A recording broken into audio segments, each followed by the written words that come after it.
Pierre-Antoine Plaquevent, je suis analyste et écrivain. J'anime le site strategica.fr et je suis l'auteur du livre Soros et la société ouverte, métapolitique du globalisme aux éditions Culture et Racines et du livre Globalisme et dépopulation aux éditions Strategica. Je prépare un troisième livre qui va sortir à la rentrée qui s'appelle Société ouverte contre Eurasie, la géopolitique du globalisme. Je m'appelle Philippe Bovola. J'ai un parcours pluridisciplinaire qui m'a amené de la physique jusqu'à la psychanalyse. Et j'ai un site qui s'appelle l'unitédusavoir.com où régulièrement je fais des entretiens avec des gens intéressants, donc Pierre-Antoine. Quel va être le sujet de votre échange ? Je pense qu'on peut commencer sur la géopolitique et on va montrer un petit peu les connexions entre les domaines géopolitiques et ce qu'on appelle la métapolitique, et puis après peut-être les domaines plus métaphysiques ou spirituels. Donc je vais commencer un petit peu, peut-être en introduction, un peu sur l'actualité géopolitique. Alors on a vu le sommet Russie-Afrique en Russie. Alors c'est intéressant de voir un petit peu les tendances actuelles géopolitiques. Donc on a la Russie et la Chine qui prennent toujours plus de place en Afrique, pardon, et qui prennent. On a vu Macron qui essaye de sauver les meubles, qui parle de la Russie comme une puissance impérialiste et déstabilisatrice en Afrique. Donc on voit que ça se tend même au niveau du discours. Et alors ce qui est intéressant, c'est de voir finalement comment les puissances, les blocs en présence prennent de l'influence sur l'étranger proche de l'Europe et en Europe même. Bientôt, il va y avoir la rencontre entre Meloni et Joe Biden.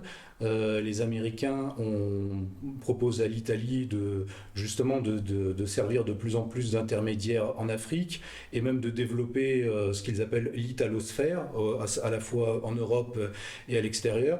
Et donc si on regarde bien, les Américains sont en train de faire une sorte d'axe qui va de la Finlande à la Méditerranée, en s'appuyant sur tout un corridor de pays, et notamment dont le centre de gravité, on peut dire, militaire, sera la Pologne. Et donc on a finalement le résultat de cette confrontation, de cette guerre, c'est la distanciation qui est mise maintenant entre le cœur, si on veut, carolingien de l'Europe, qui est constitué par la France et l'Allemagne, avec la Russie, qui sont séparés maintenant par tout ce corridor de pays pro-OTAN. Vous avez en Afrique justement les puissances eurasiatiques, chinoises et russes qui, elles, prennent de l'influence.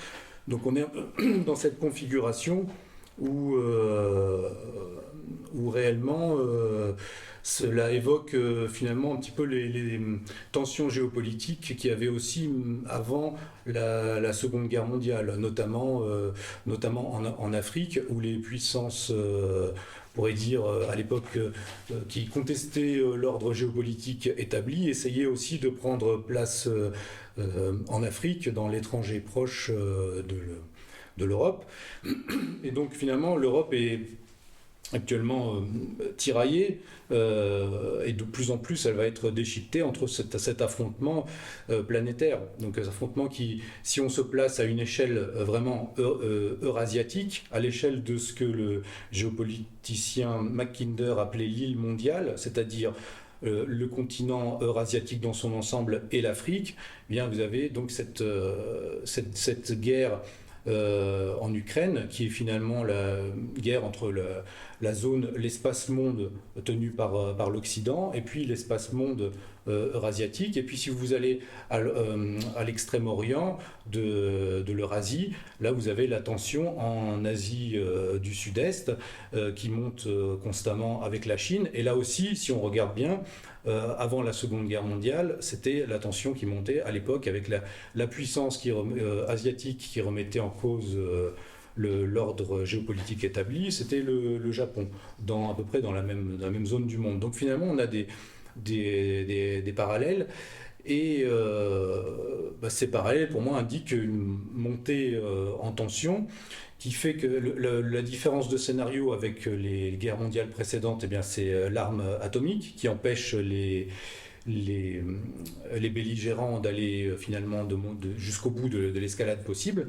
Et on est donc finalement au départ dans un scénario de ce que certains comme Carl Schmitt appelaient une guerre civile mondiale, c'est-à-dire comme le système est intégré et comme l'arme atomique empêche de monter aux extrêmes, et finalement la tension et la guerre se manifestent plutôt par des tensions régionales. Mais ces tensions régionales montent de plus en plus et on peut arriver à un moment donné à un scénario d'escalade plus ouvert. Alors, c'est là encore le parallèle avec l'avant-Seconde Guerre mondiale est intéressant, puisqu'il était là aussi question finalement d'un ordre géopolitique qui se fracturait, et finalement de certaines puissances qui voulaient établir une forme d'ordre polypolaire avec différents centres de puissance, et des puissances qui, elles, voulaient garder une forme d'hégémonie. Et là, on est totalement dans ce scénario-là à notre époque. La différence étant qu'avant la Seconde Guerre mondiale, qui plus est, le problème était que les puissances qui remettaient en cause finalement l'ordre géopolitique installé étaient très idéologisées, et notamment dans le cas des puissances de l'Axe, avaient une idéologie suprémaciste qui empêchait de créer des alliances stables, parce que du moment que vous considérez que vous êtes supérieur à l'autre, avoir des partenaires est tout de même problématique. Là, la Russie et la Chine sont dans une attitude totalement différente. Ils sont au contraire dans une attitude de concurrence avec l'idéologie qui sous-tend la géopolitique occidentale, qui est l'idéologie des droits de l'homme, et qui ne fonctionne plus en fait, qui ne fonctionne de moins en moins. On le voit en Afrique, malgré toutes les tentatives qu'avait fait Macron, même avec son sommet qu'il avait appelé sommet Afrique-France, non plus France-Afrique, et malgré toutes ces opérations de communication, finalement les peuples de ce qu'on appelle maintenant le Sud global, qui n'est pas si global que ça, mais le Sud géopolitique en quelque sorte, ne croient plus au droit de l'homisme occidental et cherchent de nouveaux partenaires qui, eux, avancent finalement avec un discours beaucoup plus séduisant pour ces puissances du Sud global, puisque c'est un discours, en gros, si ce n'est égalitaire, mais de partenariat équitable et en dehors de toute forme d'idéologie qu'on chercherait à imposer, puisque finalement même les droits de l'homme, qui sont vus en Occident comme la panacée, sont vécus par les peuples extérieurs à l'Occident comme une nouvelle forme d'occidentalisme. Ce n'est plus l'occidentalisme agressif des époques précédentes, ce n'est plus non plus le suprémacisme racial comme à l'époque de la Seconde Guerre mondiale, mais c'est une forme en quelque sorte de suprémacisme, puisque c'est le suprémacisme de la bonne conscience mondiale qui entend imposer le même modèle à tout le monde. Donc ce modèle-là fonctionne de moins en moins, il se déchire et on voit en quelque sorte son hypocrisie, puisque si les peuples extérieurs à l'Occident savent bien faire le décompte des guerres qui ont eu lieu notamment depuis la fin du bloc soviétique. Donc ce modèle ne marchant plus, le modèle multipolaire tend à s'imposer toujours plus. Et il y a une autre variable qui n'est jamais prise en compte en Occident, selon moi, c'est la variable spirituelle. C'est-à-dire l'idée que l'Occident, finalement, et donc la mondialisation occidentalo-centrée, est quelque chose d'assez unique dans l'histoire, de par sa volonté de créer un système international où finalement la place de l'esprit ou des choses d'ordre spirituel sont complètement inexistantes. Et finalement, quand on regarde les gens qui pilotent en gros cet Occident, vu leur idéologie, c'est même une inversion complète des valeurs non seulement occidentales, mais même de tous les peuples du monde, puisque quasiment aucun peuple traditionnel n'a jamais construit une anthropologie dans laquelle l'esprit est complètement exclu, voire même dans le cas de l'anthropologie occidentale moderne, c'est comme l'expliquent des gens, même comme Julian Huxley, des gens comme ça qui ont été très actifs dans la construction de la gouvernance mondiale sous sa forme actuelle, actuelle, et avec l'idéologie transhumaniste en arrière-fond, des gens qui expliquent que finalement l'esprit émergerait de la matière elle-même, presque c'est un stade évolué de la matière. Et ça, c'est assez nouveau finalement, puisque dans des visions plus traditionnelles, c'est en quelque sorte l'inverse qui est vrai.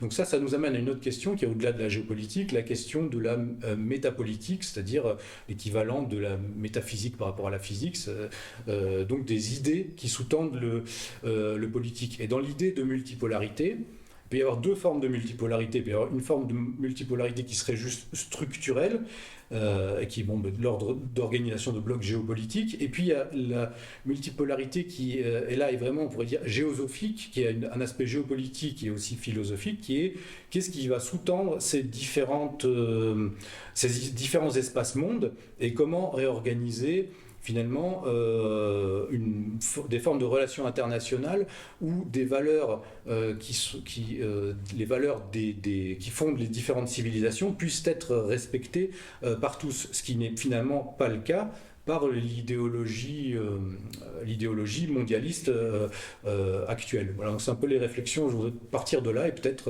Philippe aura des réflexions sur ça. Oui, alors je vais enchaîner sur la métapolitique.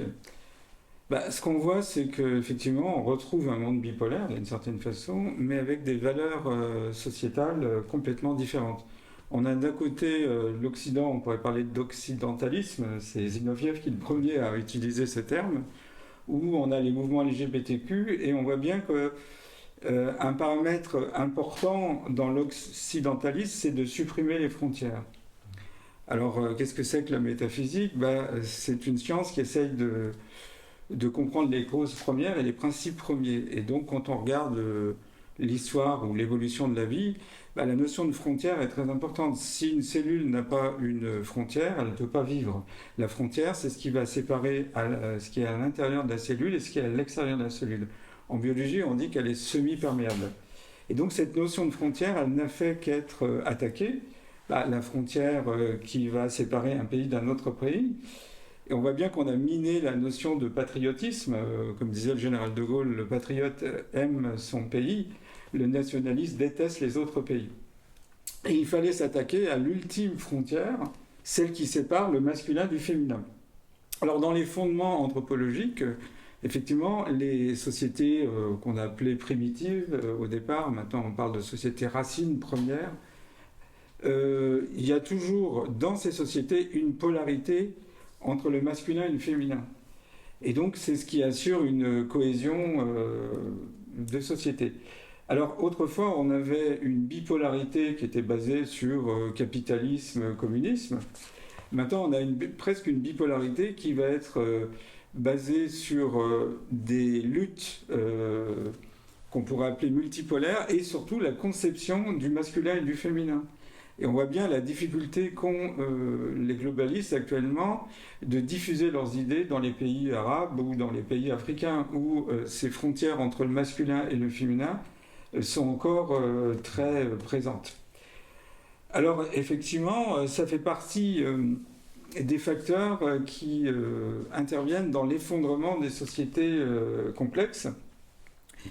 Une société, elle ne peut fonctionner que s'il y a une cohésion sociale. Et les fondements anthropologiques assuraient cette cohésion sociale. Ce que les Allemands appellent le Gemeinschaftsgefühl, le sens communautaire. Dans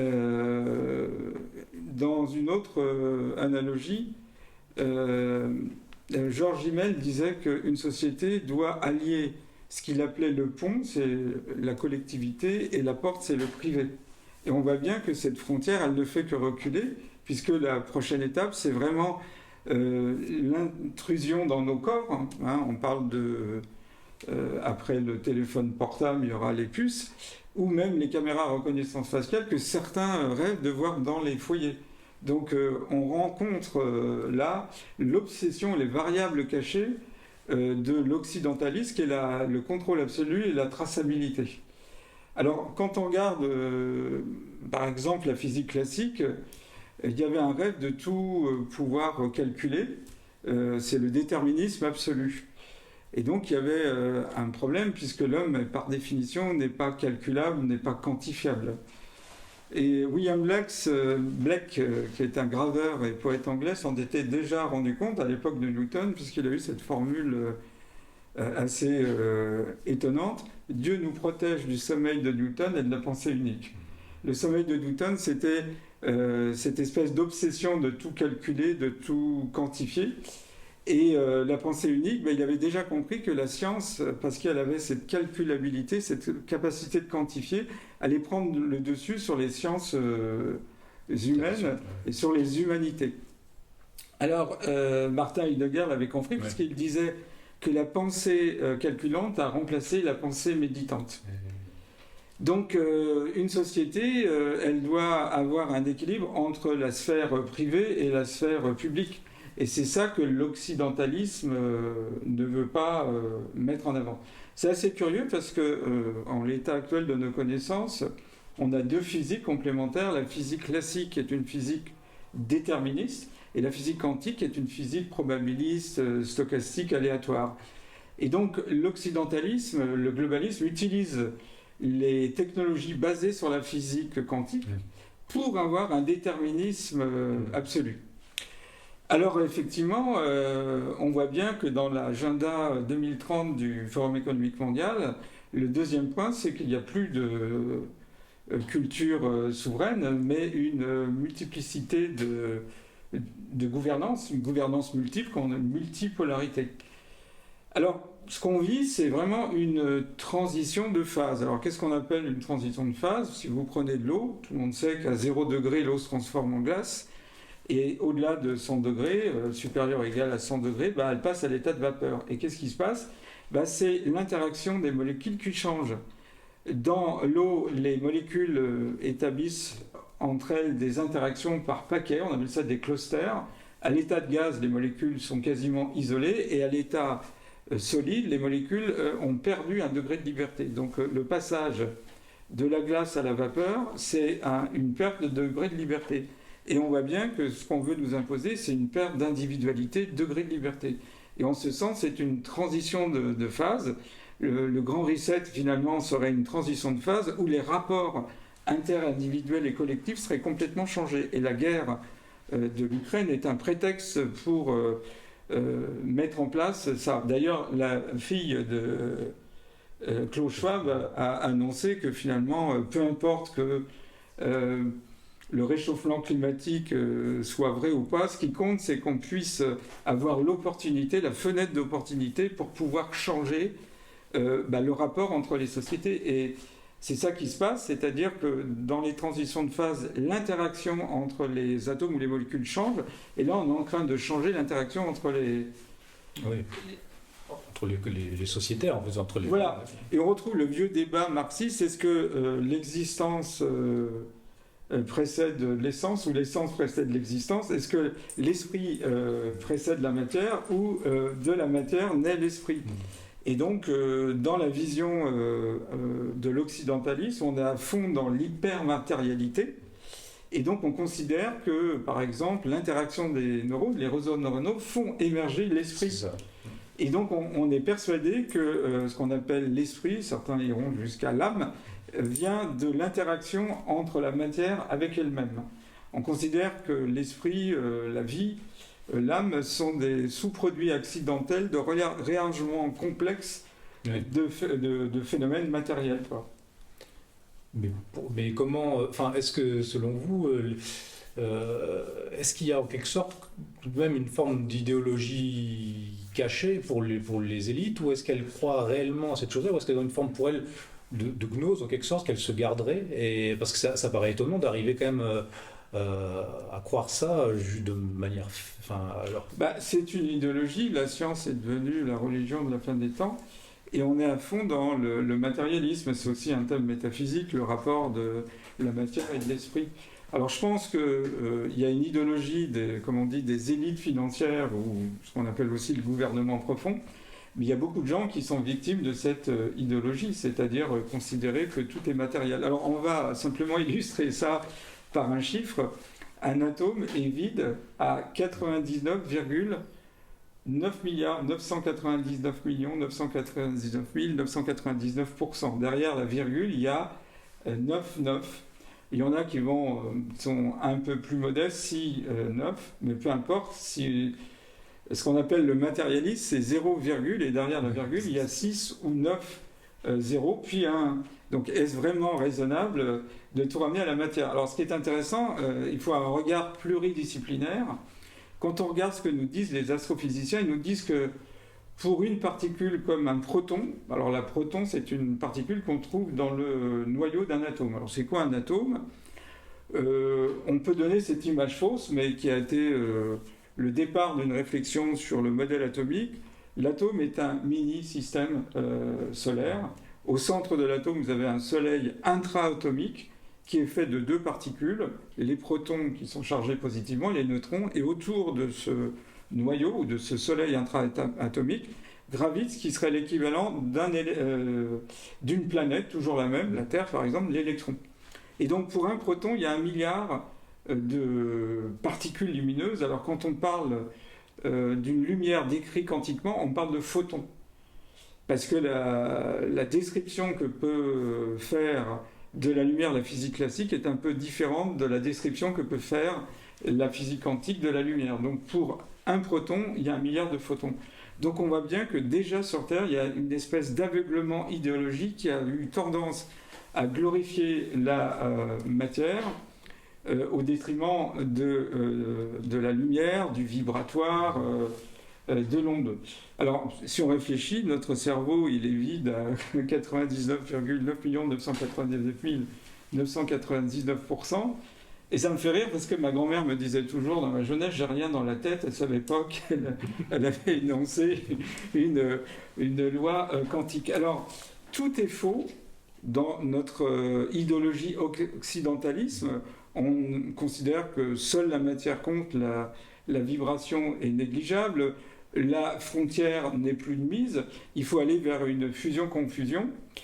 Et on voit bien d'ailleurs l'évolution quand on regarde ce que nous disent les biochimistes et les biologistes. Ça commence par les bactéries, puis après il y a les cellules animales et végétales. Les cellules animales et végétales s'organisent pour donner des organismes pluricellulaires, puis après émergent les espèces, les poissons, les batraciens, les oiseaux, les reptiles, les mammifères, enfin l'homme. Et ce qui nous est proposé, c'est une évolution qu'on appelle rétrograde. C'est-à-dire au lieu d'avoir une pluralité de pays qui chacun garde leur individualité et interagissent en bonne intelligence, eh bien on veut gommer cette biodiversité au profit d'une sorte de globalisme unique où il y aurait 2 organismes géants qui seraient d'un côté les globalistes et de l'autre les souverainistes, les BRICS. Qui sont amenés à être avalés à terme, puisque là on parlait du sommet Afrique-Russie. Au même moment, il y a dans la ville de Oufa, dans l'Oural, un grand salon sur les smart cities en Russie. Donc on voit que toutes ces tendances-là en Russie sont appuyées par la première banque russe qui s'appelle Sberbank, et qui en fait, donc on a l'État qui lui continue d'avoir un positionnement géopolitique classique, et puis on a tous ces secteurs bancaires, financiers qui eux sont connectés avec l'Occident et qui essayent de pousser dans la même direction. Donc à terme, le but c'est effectivement de créer cet ordre cosmopolitique planétaire intégré.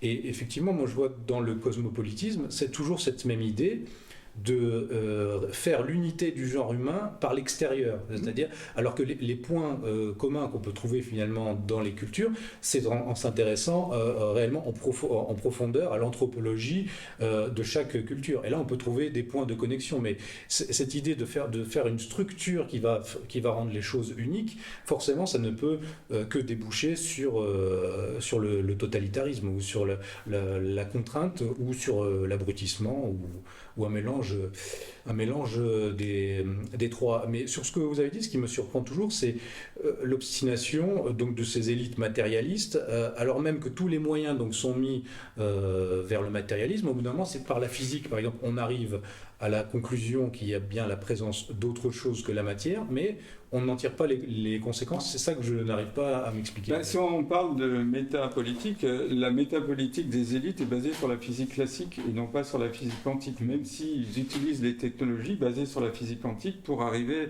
à leur fin.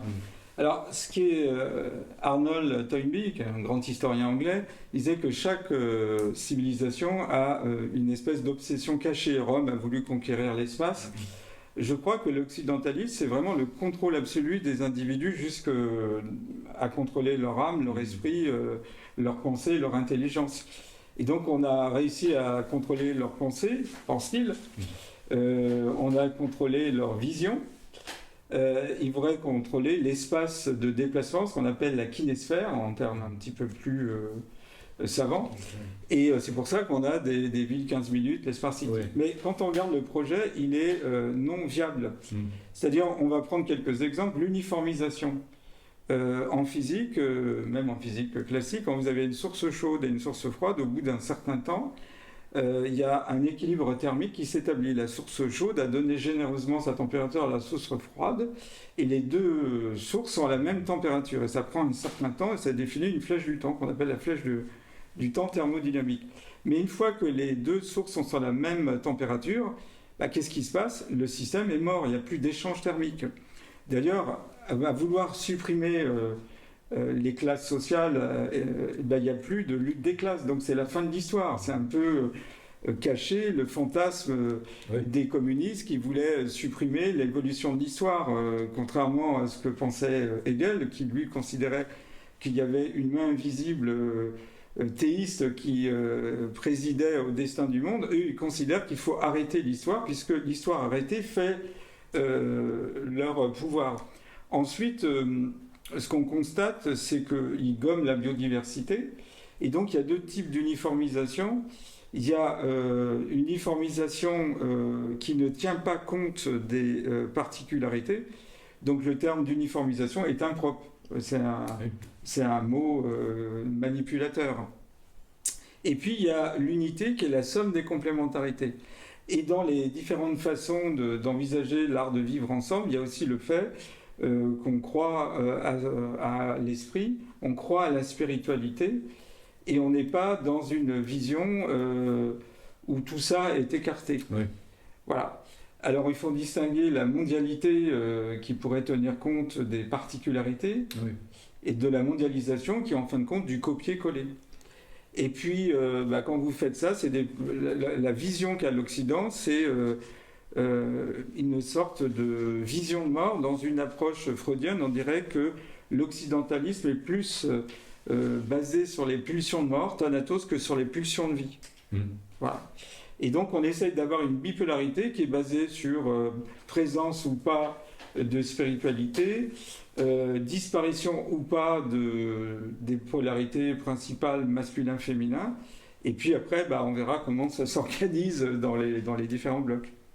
Et en fait, finalement, oui, vous avez dit qu'ils essaient de tenir la sphère des déplacements, et ils essaient de tenir la noosphère par la propagande et l'ingénierie cognitive. Ils essaient de tenir tous les domaines clés de la vie contemporaine, en fait. Mais finalement, pour quel but? Même cette homogénéisation, et même aussi cette disparition des genres, aussi des frontières. Et en fait, c'est parce que, donc là c'est le domaine de la métapolitique, c'est parce que je pense que derrière leur idéologie, il y a vraiment des idées religieuses ou para-religieuses sécularisées, justement de millénarisme et de fin des temps, mais réalisées sur Terre, comme le communisme avait cette idée-là de faire de paradis terrestre. Eux, ils ont cette idée de réparation du monde, de recréer le paradis terrestre, en fait, mais sans Dieu, puisque finalement pour eux, Dieu n'existe pas, et c'est même eux-mêmes Dieu, puisqu'ils nous le disent, des gens comme Harari et tous ces gens. Harari dit l'histoire a commencé quand l'homme a inventé Dieu, elle finira quand l'homme deviendra Dieu. Par exemple. Ces gens-là sont dans cette idée où ils vont devenir eux-mêmes Dieu. C'est ce dont on discutait, vous disiez ça aussi, pour eux il y aura une hiérarchie, il y a les hommes-dieux, et c'est ce que décrivait Aldous Huxley dans Le Meilleur des mondes, en fait, un monde, et eux, en fait, l'idée de nouvel ordre mondial, le terme qu'ils emploient eux-mêmes, ce n'est pas juste un nouvel ordre mondial spatiale ou géographique ou géopolitique, c'est un nouvel ordre des choses en fait, hein, et de nouvelle organisation de toute la création en fait, hein, et donc par le transhumanisme qu'une élite finalement arrive à vivre, et en fait, et là ça rejoint de nouveau la métaphysique, c'est que pour ces gens-là finalement eux veulent rallonger la vie, mais ça ne sera jamais l'éternité. Enfin, ils seront toujours. On peut être dans l'indéfini, comme on peut vivre même. On vient de dire même vivre 1 milliard d'années, ça ne serait pas vivre infiniment. En fait, c'est la différence entre l'infini et l'indéfini, et ils n'arrivent pas, on dirait, à atteindre cette distinction. Quand on est extrêmement matérialiste et qu'on croit qu'il n'y a rien après la mort, on s'accroche désespérément à sa vie incarnée. Oui. Et donc, imaginons quelqu'un qui a une fortune colossale, mais il ne peut pas ajouter des années à ses années. Ça serait un peu vain d'avoir toute cette puissance. Donc, et puis moi, je pense à une phrase du journal de Jules Renard qui disait être heureux passe encore faut-il que les autres ne le soient pas. Oui, c'est ça. Donc il y a une espèce de volonté, et c'est vraiment une histoire 2.0, c'est la nouvelle Genèse, où cette fois-ci on a un nouvel Adam, une nouvelle Ève qui est transhumanisé. Ils deviennent Dieu. Alors effectivement, on peut considérer qu'il y aura des hiérarchies, il y aura comme dans la mythologie grecque les dieux, ceux qui vivront éternellement, mais comme disait Woody Allen, l'éternité c'est long, surtout à la fin. Il y aura les demi-dieux qui auront moins de longévité et moins de pouvoir intellectuel, peut-être pas les puces que nous propose Elon Musk, qui augmentent les capacités cognitives ou l'exosquelette, donc la puissance. Et puis il y aura les simples mortels. Et donc c'est pour ça que c'est un mythe fondateur. Il y aurait beaucoup à dire d'ailleurs même sur le côté sacrificiel, le culte de la mort, puisque si on se rappelle la naissance de Rome, Romulus et Rémus, on trace un sillon, et puis Rémus va sortir du sillon et il va être tué. Et il y a différentes versions, soit il sera tué des propres mains de son frère jumeau, ou il sera tué par un légionnaire qu'on appelait à l'époque un sicaire. Et donc il y a cette volonté d'une nouvelle aventure humaine où ils deviendraient les demi-urges. Et ça explique beaucoup de choses. J'ai mis longtemps à accepter l'idée qu'il y a, au-delà de la volonté de contrôler la finance, une volonté messianique et de se donner une mission où ils orientent complètement l'histoire. D'ailleurs, on voit bien, au lieu d'aller voir la Pythie de Delphes, on ira consulter l'intelligence artificielle. Et donc l'intelligence artificielle va... comment dirais-je, contrôler le destin des gens, mais va contrôler également, en termes de prospective, l'avenir de l'humanité. Et donc il y a une volonté d'être complètement anti-humain. D'ailleurs, ils veulent supprimer, dans leur idéologie, l'humaine nature. Mais justement, est-ce qu'on n'est déjà pas rentré dans cette lutte où en fait finalement les hommes qui refusent d'être augmentés de manière artificielle et par l'extérieur et refusent de rendre un culte à l'intelligence artificielle continuent de conserver la faculté de contemplation en fait et vont l'user finalement pour résister à ce système-là, et au final ces gens-là pourront peut-être s'emparer structurellement du monde, mais ils n'arriveront pas à toucher le cœur de ceux qui garderont en eux cette capacité de puissance spirituelle et de contemplation en fait. En théologie on dit que Dieu a une puissance infinie, donc aussi puissants soient-ils, ils ne peuvent pas combattre une puissance infinie. Exactement. Et donc on retrouve d'ailleurs ce qui s'est passé dans l'ex-URSS où effectivement le communiste de l'époque combattait toute personne qui avait une spiritualité. C'est différent maintenant. Et on voit bien qu'on est rentré dans un communisme 2.0 où on s'attaque à la spiritualité, puisque la spiritualité, selon Mircea Eliade, l'homo religiosus, c'est vraiment ce qui définit l'homme, cette transcendance. Et donc, évidemment, ils sont confrontés à des gens qui ne refusent de rentrer dans le transhumanisme, que j'appellerais l'infrahumanisme. Et puis cette volonté de maintenir en soi une spiritualité qui est la meilleure forme de résistance qui soit. Oui, oui, oui. Et d'autant que, par exemple, si on regarde justement tout ce flou sur le genre, cette volonté de fusionner les genres, on est dans la matérialisation et dans la sécularisation de l'idée de l'androgyne primordial qu'on trouve dans plein de traditions chez Platon. Et en fait, c'est une forme de singerie, de parodie de ça, en fait.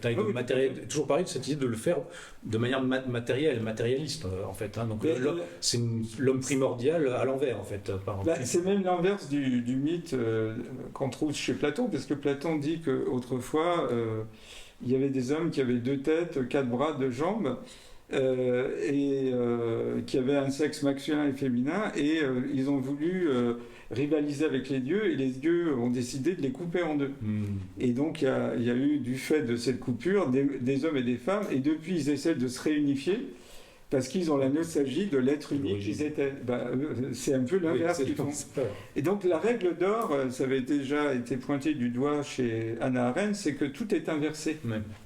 Et René Desguénon, qui avait déjà vu l'escalade vers laquelle on est actuellement, disait que le point le plus bas, l'hypermatérialisme, est le reflet obscur ou l'image inversée du point le plus haut. C'est comme ça qu'il définissait le mal, entre guillemets. Et tout est inversé, c'est-à-dire que ils font tout à l'envers. Il y a une inversion de tout, des élites, et on voit bien que c'est une inversion vers un nouvel homme qui serait l'antithèse de l'homme, j'allais dire, naturel. Ne pouvant pas, en quelque sorte, frapper le créateur, il attaque la créature, en fait. Voilà. Selon le catholicisme, Dieu a créé l'homme à son image il a créé homme et femme. Donc ils essaient de s'attaquer au produit de la création du créateur. Voilà, je pense qu'on a fait un tour d'horizon. Peut-être qu'est-ce qu'on pourrait ajouter sur ces thématiques